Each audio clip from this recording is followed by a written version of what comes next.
Assalamualaikum warahmatullahi wabarakatuh. Perkenalkan, nama saya Tasya Zara, mahasiswi Universitas Bung Karno, jurusan Ilmu Komunikasi, Fakultas Fisip, semester 6. NIM saya 11011880, kelas IKP 2. Di sini, saya akan menjawab soal UAS mata kuliah kewirausahaan dengan dosen pengampu, Bapak Tri Okta Sulfa Kimiawan SIKOM MM. Soal yang pertama yaitu, pada hakikatnya, kewirausahaan adalah sifat, ciri, dan watak seseorang yang memiliki kemauan dalam mewujudkan gagasan inovatif ke dalam dunia nyata secara kreatif. Dari beberapa konsep yang ada, setidaknya terdapat 6 hakikat penting kewirausahaan. Sebutkan dan jelaskan. Jawaban soal nomor 1. Yang pertama, kewirausahaan adalah suatu nilai yang diwujudkan dalam perilaku yang dijadikan sumber daya, tenaga penggerak, tujuan, siasat, kiat, proses, dan hasil bisnis. Yang kedua, kewirausahaan adalah suatu nilai yang dibutuhkan untuk memulai sebuah usaha dan mengembangkan usaha. Yang ketiga, kewirausahaan adalah suatu proses dalam mengerjakan sesuatu yang baru atau kreatif dan berbeda atau inovatif yang bermanfaat dalam memberikan nilai lebih. Yang keempat, kewirausahaan adalah kemampuan untuk menciptakan sesuatu yang baru dan berbeda. Yang kelima, kewirausahaan adalah usaha menciptakan nilai tambah dengan jalan mengkombinasikan sumber-sumber melalui cara-cara baru dan berbeda untuk memenangkan persaingan. Nilai tambah tersebut dapat diciptakan dengan cara mengembangkan teknologi baru, menemukan pengetahuan baru, menemukan cara baru untuk menghasilkan barang dan jasa yang baru yang lebih efisien, memperbaiki produk dan jasa yang sudah ada, dan menemukan cara baru untuk memberikan kepuasan kepada konsumen.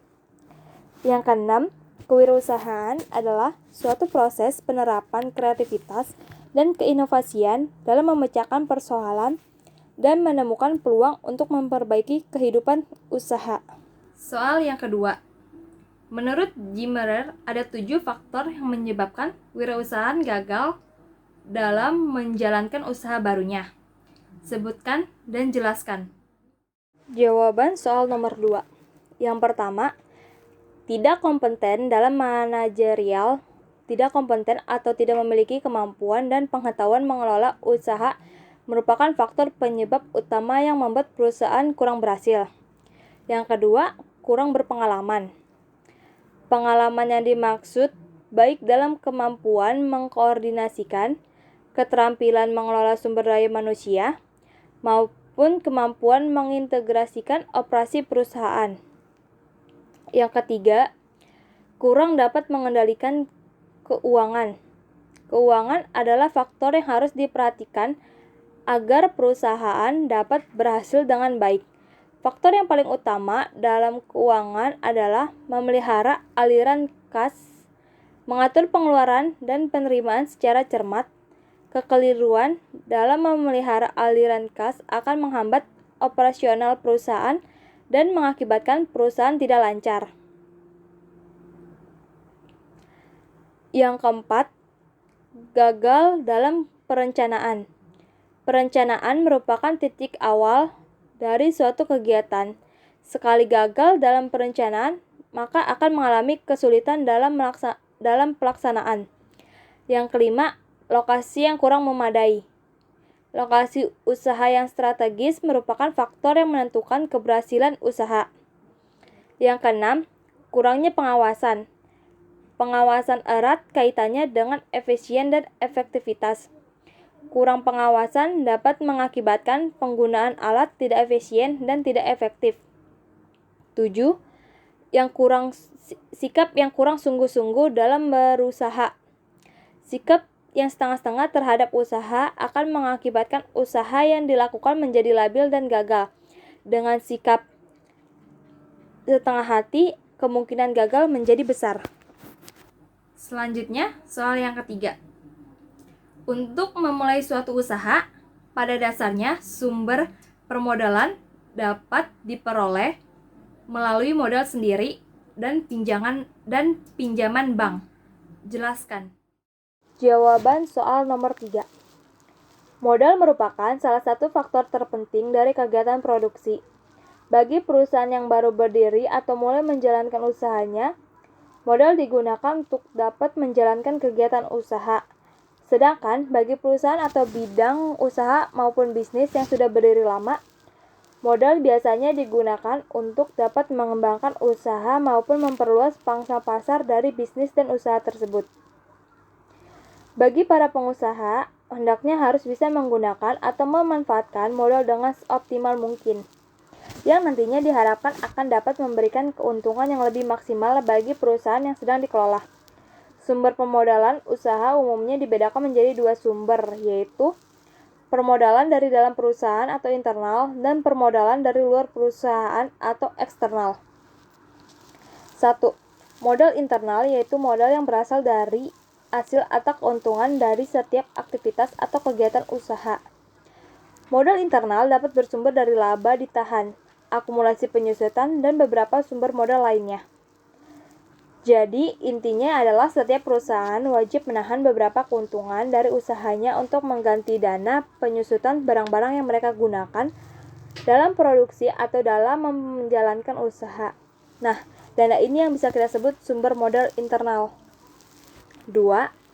Modal eksternal, yaitu modal yang berasal dari pihak-pihak luar yang bekerja sama dengan perusahaan, misalnya dari pinjaman bank, koperasi, kreditur, supplier, dan juga pasar modal. Modal yang didapat dari pasar kreditur adalah merupakan hutang bagi perusahaan yang bersangkutan. Dan modal ini disebut juga sebagai modal asing atau pinjaman. Bentuk pembelanjaan atau dana penggunaan usaha yang menggunakan dana dari pinjaman tersebut disebut juga pembelanjaan dengan hutang atau debt financing. Soal keempat. Bentuk organisasi perusahaan secara umum terdapat 3 bentuk usaha yang secara yuridis dapat diterima keberadaannya, yaitu usaha perseorangan, usaha patungan, dan perusahaan perseroan. Jelaskan. Jawaban soal nomor 4. Usaha perseorangan. Organisasi bisnis atau badan usaha perseorangan adalah badan usaha yang banyak digunakan di Indonesia, khususnya pengusaha kecil dan beberapa pengusaha menengah. Ini adalah bentuk badan usaha yang paling sederhana. Organisasi perusahaan perseorangan adalah badan usaha perusahaan yang dimiliki oleh satu orang saja. Satu orang pengusaha yang menjadi pemilik badan usaha itu yang menjalankan perusahaan. Di dalam badan usaha perorangan ini yang menjadi pengusaha hanya satu orang. Dengan demikian, modal usaha tersebut hanya dimiliki satu orang pula. Jika di dalam perusahaan tersebut banyak orang bekerja, mereka hanyalah pembantu pengusaha dalam perusahaan berdasarkan perjanjian kerja atau pemberian kuasa. Contoh perusahaan perorangan adalah usaha kecil atau UKM, usaha kecil menengah, seperti salon kecantikan, rumah makan, persewaan komputer dan internet, toko kelontong, tukang bakso keliling, dan pedagang asongan. Usaha patungan. Joint venture atau usaha patungan adalah pengaturan bersama bisnis di mana 2 atau lebih pihak sepakat untuk menyatukan sumber daya mereka untuk tujuan menyelesaikan tugas tertentu. Tugas ini dapat berupa proyek baru atau aktivitas bisnis lainnya. Sering disebut juga dengan istilah perusahaan patungan. Dalam kebanyakan kasus, usaha patungan melibatkan perusahaan domestik yang menjalin kemitraan dengan perusahaan asing.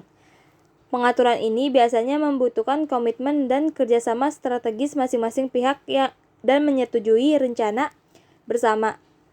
Dalam joint venture, yang merupakan bentuk khusus dari aliansi strategi, 2 atau lebih mitra menciptakan dan bersama-sama memiliki organisasi baru. Karena mitra berkontribusi ekuitas untuk joint venture, mereka membuat komitmen jangka panjang yang pada gilirannya memfasilitasi investasi spesifik per transaksi. Biasanya, joint venture akan melibatkan produsen dan mungkin distributor. dalam mengembangkan usaha bisnis baru yang memberi kedua belah pihak potensi keuntungan dan pasang pasar yang lebih aman. Perusahaan perseroan. Pada dasarnya, persero adalah perusahaan milik negara. Seperti yang sudah kita ketahui bersama, bahwa badan usaha yang ada di Indonesia terbagi menjadi dua kepemilikan utama, yaitu badan usaha milik negara dan badan usaha milik swasta. Pengertian dari persero ini sebenarnya sudah disebutkan di dalam Undang-Undang Nomor 40 Tahun 2007 tentang PT atau perseroan terbatas, yang isinya bahwa PT adalah suatu badan hukum dengan dilengkapi persekutuan modal. Jadi, persero ini didirikan dengan perjanjian dan juga melakukan usaha dengan suatu modal yang terbagi dalam bentuk saham. Untuk PT Persero sendiri adalah badan usaha milik negara atau BUMN, yang artinya menjadi salah satu badan usaha yang dikelola oleh pihak negara dengan menggunakan sistem bagi saham atau profit oriented. Namun, untuk perusahaan atau perseroan terbatas atau PT dengan tambahan TBK di belakangnya mempunyai pengertian yang sedikit agak berbeda.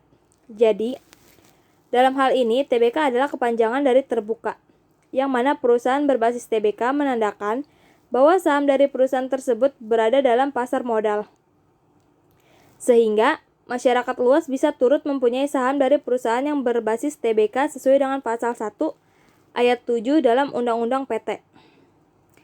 Sedangkan untuk penawaran modal ataupun penjualan sahamnya sendiri sudah diatur dalam undang-undang terkait pasar modal, yaitu nomor 8 tahun 1995. Jadi, bisa kita tarik kesimpulan bahwa seluruh bentuk PT secara keseluruhan adalah perusahaan berbadan hukum dengan pengumpulan modal yang dilakukan oleh perusahaan. Hal inilah yang membedakannya, yakni dari sisi status modal dan juga kepemilikan sahamnya. Walaupun pada dasarnya seluruh hal tersebut akan merujuk pada Undang-Undang PT, tapi untuk perusahaan dengan tambahan TPK akan lebih merujuk pada Undang-Undang Pasar Modal. Sedangkan untuk perusahaan berbasis BUMN akan lebih merujuk pada Undang-Undang BUMN. Hal tersebut terjadi karena saham ataupun modal akan turut mempengaruhi pihak manajemen perusahaan dan akan mempengaruhi seluruh kebijakan yang akan dibuat oleh perusahaan. 4 pertanyaan sudah saya jawab guna untuk memenuhi nilai ujian akhir semester mata kuliah kewirausahaan. Sekian dari saya. Terima kasih. Assalamualaikum warahmatullahi wabarakatuh.